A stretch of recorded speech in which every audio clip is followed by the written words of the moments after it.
Hello there, Sarah from 17 once again. This is my Infinite Warfare Specialist Difficulty video walkthrough.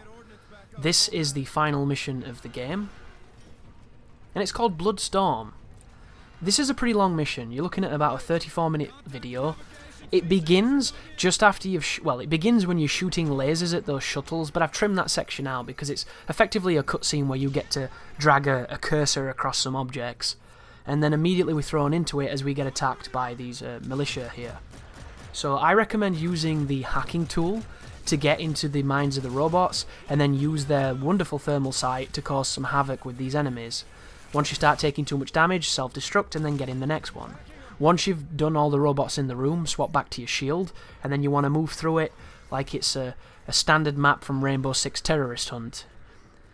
And then after that we're going to be moving down onto the planet. The planet gets kind of crazy, we'll be pushing through with some robots and all kinds of air support, and then we'll be moving back up into the space station, and then finishing off with a rather crowded corridor, followed by a crowded room. And then that's the end of the game. There's no boss fight, there's no crazy vehicle combat or anything like that, there's no destroy the chopper or destroy the experimental spacecraft, or destroy the planet or the Death Star. It just kind of ends, and I'm not too fussed about that. Once again, I don't think the game achieved the heights that I would have liked it to, but judging from a lot of the opinions that I've seen, a lot of people liked it anyway, and that's a good thing for them, so I'm happy for them. And I really do like this room. I think this is a really fun room, because it's one of the only rooms in the game where I was able to start neutralizing people, and they didn't register that I was there. So instead of lighting me up and cracking my helmet, I was able to put down a lot of people really quickly and feel like I was a badass, and that's always a good feeling in games. And it makes me wonder too, how do we do first-person shooter differently? How do we change paradigms of archetypes that have been around a little bit too long and are getting a little stale for our tastes? A lot of people don't like the life system in a lot of modern games. They don't like the idea of regenerating health anymore. It was cool back in when Halo 1 turned up and it had the regenerating shield, but everything copied it from that point onwards. There was probably games before that had it, and now we're at the point where everything has it. This regenerating life is kind of the linchpin on healing systems. And it's a double-sided sword, because I like regenerating life.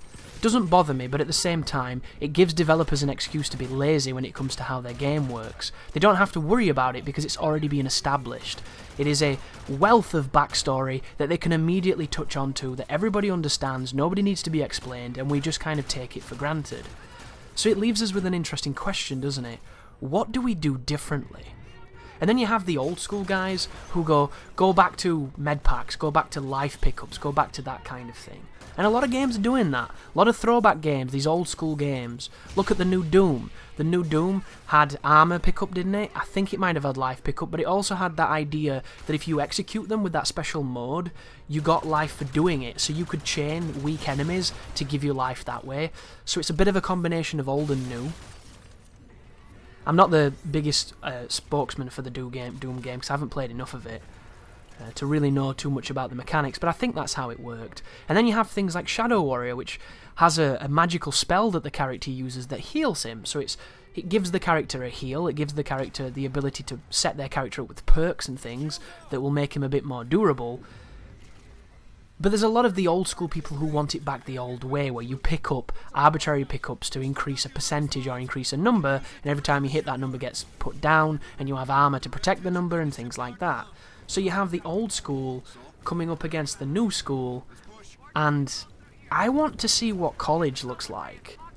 And I think both old and new ways have avenues to explore of innovation and new tech and new ways of doing it, and there's plenty to explore there and discover. But I want to see what the next regenerating life is, what the next health margin is. Each of these mechanics were once the dominant mechanic, and then they were usurped by better mechanics, or not necessarily better mechanics, but different. Because that's what gaming's all about, as we see through the world here with this wonderful scene. This is a tricky fight as well. 0G, grapple hook, awkward cover. You just want to lean out on anything you can find and pick people off from a distance. That's exactly what I'm doing. Give them no mercy because they will light you up really quickly. But I want to see this evolution of a healing system. I just don't know how we do it, and I would have to sit down with a bunch of like-minded people who like to ponder and query these kind of questions to see what we could come up together. And there has to be something, because there's constantly different life systems happening and constantly new iterations happening, and you might not see them because they could be in indie games, it could be in PC games, it could be in portable games, it could be in mobile games, who knows? Like, I always think of Ikaruga, because to me, the idea of that game was something that I'd not really seen before. It was this idea of polarity. And there are a lot of games that have used similar settings to that. Like, isn't there a game called Outlast, which is on the marketplace, where you were either orange or blue, and depending on the colour depended on how you interacted with the world, and it was all about the different polarities. And then I think Guacamelee had something very similar as well. And then of course, if you look at the most recent Titanfall 2 level, where you're going between two time periods to use that polarity to platform and to puzzle solve. And these ideas are by no means fresh and new, but they're cool. They're really, really cool. This notion that if you're the same colour as what's attacking you, you don't take damage. And if you attack something as the opposite colour, you do more damage. Just this idea of safety and security in understanding a mechanic. And I don't know how you would translate that directly into a life system, but I think there's a lot of potential there for that, similarly to many other mechanics. But I'm always fascinated to see what they're going to do next with HP, and with regeneration, and with just how to stay alive, because survivability in video games is an interesting thing. It's something very specific. Like, I'm not a big fan of Far Cry 2. I thought the game had a great idea. I think it was very large in scope, and it had some cool features, but there were so many problems with it that I had a miserable time when I played it, and I owned it because I bought it day one thanks to Aiden, because he was a massive Far Cry fan. But there were things in that game that were cool. They were a pain in the ass, but they were cool. Your car could break down, and you had to get out and mess with a bolt and jerry-rig it to make it work again. Was it annoying? Hell yes. Did I want it removed? Hell yes. But was it a cool idea? Definitely. When you took damage on that game, you did the most interesting thing. You had these syringes that could heal you immediately, these medicine packs, but if you ran out of them, you had to do a longer, more bootleg heal mechanic. And it was just press a button to heal yourself, but depending on your injury, depended on the animation I think that he did, or maybe it was just a bit of flair to add more than one animation, but it was way slower than the needles. So if you ran out of needles, when you had to heal, it became a real survivability issue. And there were wonderfully grim animations of him snapping his fingers back into place because they'd been dislocated, or pulling a piece of sheet metal out of his palm or his forearm. All kinds of nasty things that he crunched and he pulled and he twerked and he twisted and he bandaged and things like that to give the illusion that you were healing, and it wasn't just waiting for the screen to regenerate. And I thought that was an interesting thing. And then they all but got rid of it in the later games for just, I think, a dedicated healing button. Because I can't remember taking that much damage in Far Cry 3 and 4. I could be wrong though, guys. It's been a long time since I played those games, and I find them so very samey that they kind of mingle together in my memory. And I think the Witcher games also have an interesting heal mechanic, and I'm not talking about all the food you can eat and things like that. I mean the idea that you can craft items, the potions, the tonics, that will do very specific healing purposes, but they poison you. So there's this risk and reward to using them. And there are also builds that can be specifically designed around the idea of taking advantage of the toxicity that they cause. So you can intentionally kill yourself in a lot of ways to make yourself stronger. And I think that sounds great. But how do you translate that into a game that doesn't have a rich RPG world? I'm not too sure. But the idea is something to think about, and I think contemplating the ideas and collaborating is the key to finding whatever the next thing is. And as I'll say again, from what I said at the beginning, be really careful coming out of this plane. If you do not put your shield up, you're going to get tagged by a million dudes. Very dangerous sequence. But also, very easy sequence coming up because you can get the machines to do all the work here. Your team is really powerful, and that mobile airstrike you can do is only bad for one reason. Friendly fire. For some reason, The final attack gun, every time I brought a strafe run in, I killed some of my team, even though there were no blues next to it, there was no friendly targets, no soft targets, none of that shit, no danger close, and they still died. So at the end you'll notice that I probably won't use the final salvo because it kept failing me, which I find to be very strange. But you press a button to lay the start of this, and then you extend it like a ruler or like a tape measure, and then pick the ending point. If this was a driving game, it would be the same way you deploy the Stinger. And it's a very interesting strafe run that does massive damage and opens up the battlefield so you can push forward. It's a pretty cool thing. I'm using a triple burst rifle. It's essentially a Space M16 or a Space FAMAS with the Trojan sight, and it is an electricity gun. It fires the laser, the energy, which means it's good against robots, but it still kills people, so it's that nice combination of the two. But be really careful here, because there's two of those special robots that have the plates that stop bullets and the Gatling gun that does massive damage. That's one of the worst grenade throws of the guide, so please feel free to take a shot. But I carried that awesome laser gun with me. You see this gun here? This is my favourite way of taking down the big robots. If you throw a shock grenade, you will stun the robot and he'll remove his shield, and then you can shoot him twice with this gun, and if it connects properly, you will kill him on this difficulty. An incredibly good weapon. Really fun to use. And this is a really fun level too, so you should enjoy it. But the healing situation, I really like the idea of the damage on your body affecting the gameplay, but I think it should be mitigated in more interesting ways. The idea of hurting your arm affects your ability to use equipment is cool, but I think they should have elaborated on how you can protect your arm. The leaning mechanic isn't good enough. There should have been way more elaborate uses of cover to enable you to have the lowest risk profile possible when trying to attack enemies. And they could have had it so that you could control how your character acts when he goes into cover, or when he is in a battle like this and how he engages the enemy. Then they could have had systems that told you what part of your body is vulnerable when you do various actions. And then you could have, when you go to the ship, you could have gone to the armory and purchased specific parts of armor that are very good at certain things but have a downside as well, so you risk or you remove a certain something to get armored and protected in a certain way. Like, for instance, you could have a plate that goes on your forearm that makes it much more difficult for them to break your arm.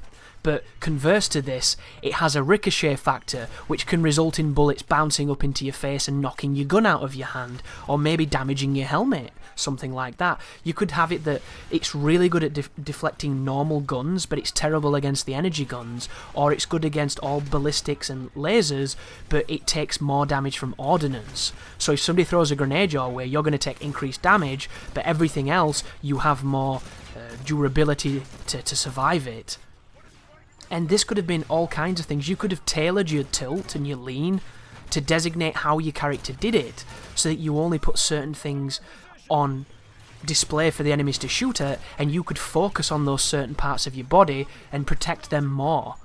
And don't get me wrong, if you got caught in the open, you'd die super fast, but you would never get caught in the open because you would play towards your strengths, and everybody would have a different way of playing.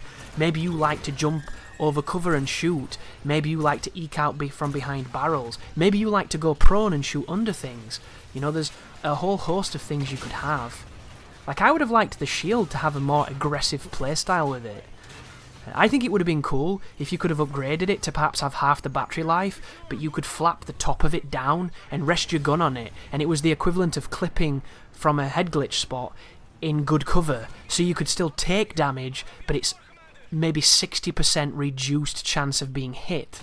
So you can play and be aggressive while having a measure of protection, but that protection's limited because it doesn't have anywhere near the amount of battery life as it does already, because I think the shield is a little bit broken in just how good it is at saving your ass.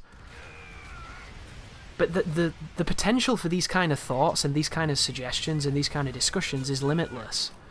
Coming back to the healing scenario, I'm really excited to see where games go, because it used to be so different.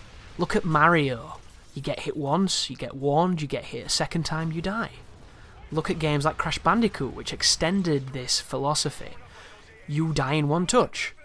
Everything else generally does too, so there's a measure of freedom and fairness, and then you get those voodoo masks, and they give you a hit. They give you a shield.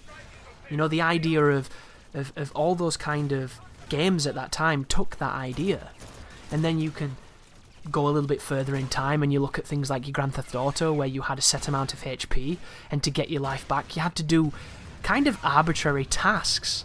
And I don't know what the first game that did that was, but just the idea that you had to go to a restaurant and eat something to give you HP was once a completely novel concept and something nobody had thought of. Oh, by the way, you're going to see that weird spawn here. Because I back up and I'm playing defensive and I'm picking people at a distance, you're going to see that dropship pretend to drop people off 2 more times. And I don't know why. I don't know if the spawns are particular, I don't know if they repeat and cycle, and I don't know if the game was just being stupid. Something was happening, and you're going to see it on the video, so I'll let you decide. But it's same with armor systems and evasive tools. Certain games have really interesting mechanics to keep you alive.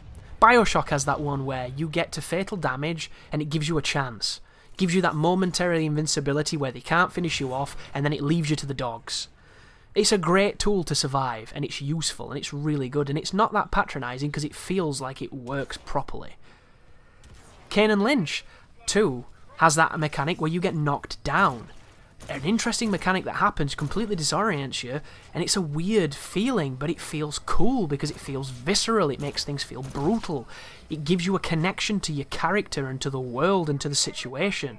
You're behind that cover because you don't want to be out, and it means something. It's like the beginning of this game, when you play on Specialist. When your helmet starts cracking and you start taking limb damage, you don't want to get shot. Whereas on Veteran, you take everything on your chin like a grade A porn star and you just blink through it. You don't do that on Specialist, even though technically, if we were to analyse it objectively, it's probably an easier challenge, even though it's a bit more particular on how you have to play. So there are these interesting things we've experimented with, and I'm so excited to see what comes next and what new additions we try. Like, I really love Shadow Warrior 2 because your character's fast. He has 2 dashes, and they are omnidirectional, and you can chain them into jumps, into slides, and into sprints. So at any given time, you can completely control the environment because you are faster than the things trying to kill you. That, to me, is something I've been waiting for in games for ages, a sense of great mobility, because I haven't seen it since the Unreal Tournament days, since the old Quake days, and even then, those games were jumpy, and they were fast and they were twitchy, but your guy wasn't that fast, and he didn't have much of a robust ability to navigate the world. And now, post-Titanfall and what they've done, I just see a future for first-person games where the gameplay is faster, and not necessarily because of things like the movement speed, it's because of what you can do with the movement, and I love this. I love this idea of pushing it forward, and being mobile, and navigating the world, and the art of moving through the environment becomes one of the key factors that you have to master before you've even shot anything. Because if you don't, you will move way slower than the other people if it has a multiplayer, or maybe way slower than the AI if it has really cool enemies. And then an extension of that is things like the dodge, like the idea of blocking in a first-person shooter. If you go back to my Destiny commentaries, I might have mentioned that I would love that game to have a shield that you can deploy with your hand, because I love that moment in Elysium where I think Matt Damon goes to kill him, that Kruger character, and he just uses his hand and stops the bullets. Outlaw Star is an anime that I really enjoy, and the main character Gene has this gauntlet on his hand where he can put out an energy field that's only kind of small, but it stops gunfire, and it's this idea of having a tool to save you in a bad spot that doesn't break the game, but enables skillful application of it. And the reason that I want a shield like that to exist, that's incredibly fast to respond, so you can do it whenever you need to do it, but it's balanced in such a way that it will not save your ass all the time, and it's not too powerful, but it's something that can be applied to keep you alive. And the reason I want it, as I've said, is because I want a parry mechanic in first-person shooters. And tons of games have tried this, but they haven't done it how I want it to be.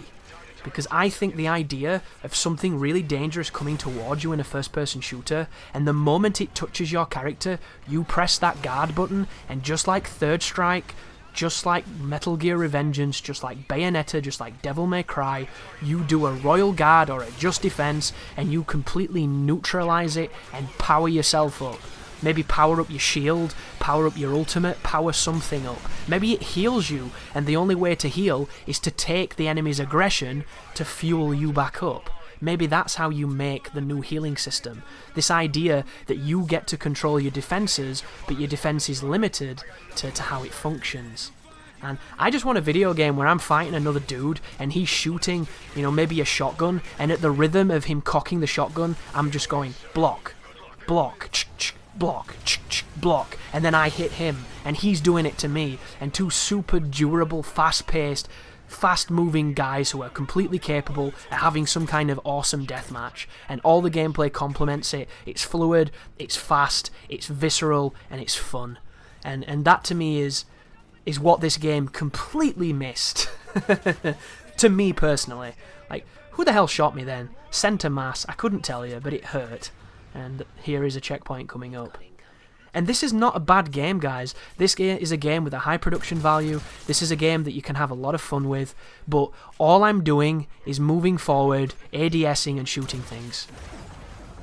And what if I were to tell you guys that there existed a time when ADSing wasn't a mechanic? And you probably sat in there just going like, come on Chris, stop being a silly bastard. Of course we know that, we were there. But some of us weren't. And some of us forget this. Like, looking down the sight of a gun was an innovation.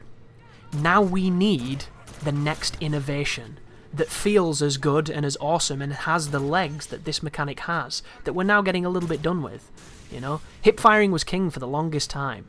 Then there was the slight zoom from the hip fire, and then there was the ADS.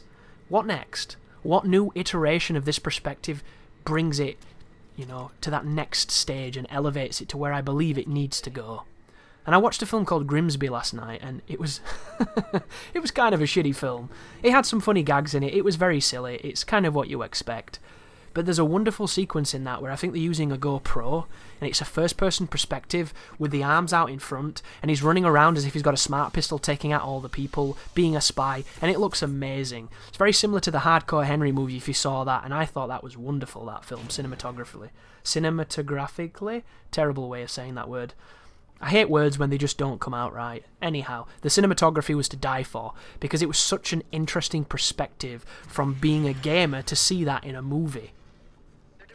And the FOV on those cameras is so wide that it looks like you're playing Battlefield on like 90 FOV, and it looks like a video game. And when I watched it, it just made me wish that games looked and moved like that in certain first-person scenarios. And it goes to show that, you know, games have been leading in a lot of ways for a long time, and movies used to lead, and maybe it's time for movies to take the lead again, and maybe inspire the next technological leap, the next creative amalgamation of what the game can be, because a lot of the cool things in the games that you love were probably inspired by cool movies, or cool animes, or cool, you know, whatever you want to say, some kind of external influence that made them think, what if we use this, that could be cool, and then they did, and now we all take it for granted because we're so used to it, it's ubiquitous.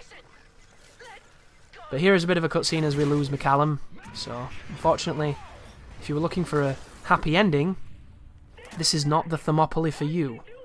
So we lose that person and we get to push forward, and now we have two tricky sequences in a row, and that's all that's standing between you and the end of the game. This is a tough section too. It's tough because the spawns are not that honest. So I'm going to talk about this because I've done a lot of theory crafting, a lot of video game talking, but not so much Call of Duty talking. This is the final video. We should go out on a bang speaking about the game that is featured in front of your very eyes. So the sequence coming up is a long corridor. I think it's got about 2 to 3 lengths to it and some connecting rooms. And it sets you up with a really interesting rush of enemies, which are going to be coming through this next doorway. So you can throw a grenade at them and kill them all, or you can spray them down. It's kind of up to you. But afterwards, there's a bunch of guys going to be in the room, but they only turn up when you enter the room. And the problem that I have with this is that you cannot do any kind of preemptive attack to get rid of them. And then once you kill them, there's a bunch of robots in the room after that, but you can't use the hacking tool through the wall because they don't exist until you see them.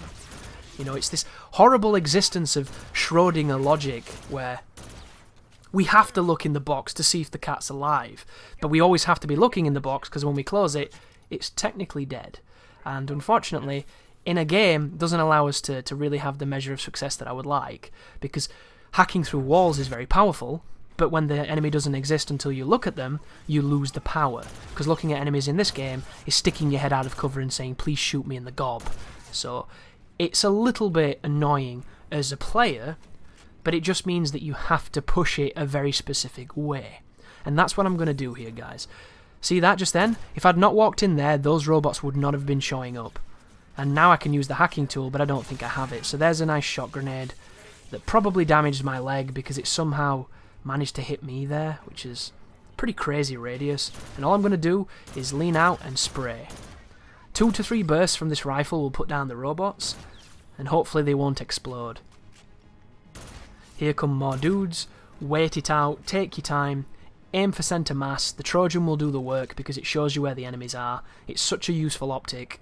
It's the kind of thing you'll get called a pussy for using in the multiplayer, but in my opinion, it's a good optic. I like the sight, and if it highlights enemies as well, it's just, you know, gravy, baby.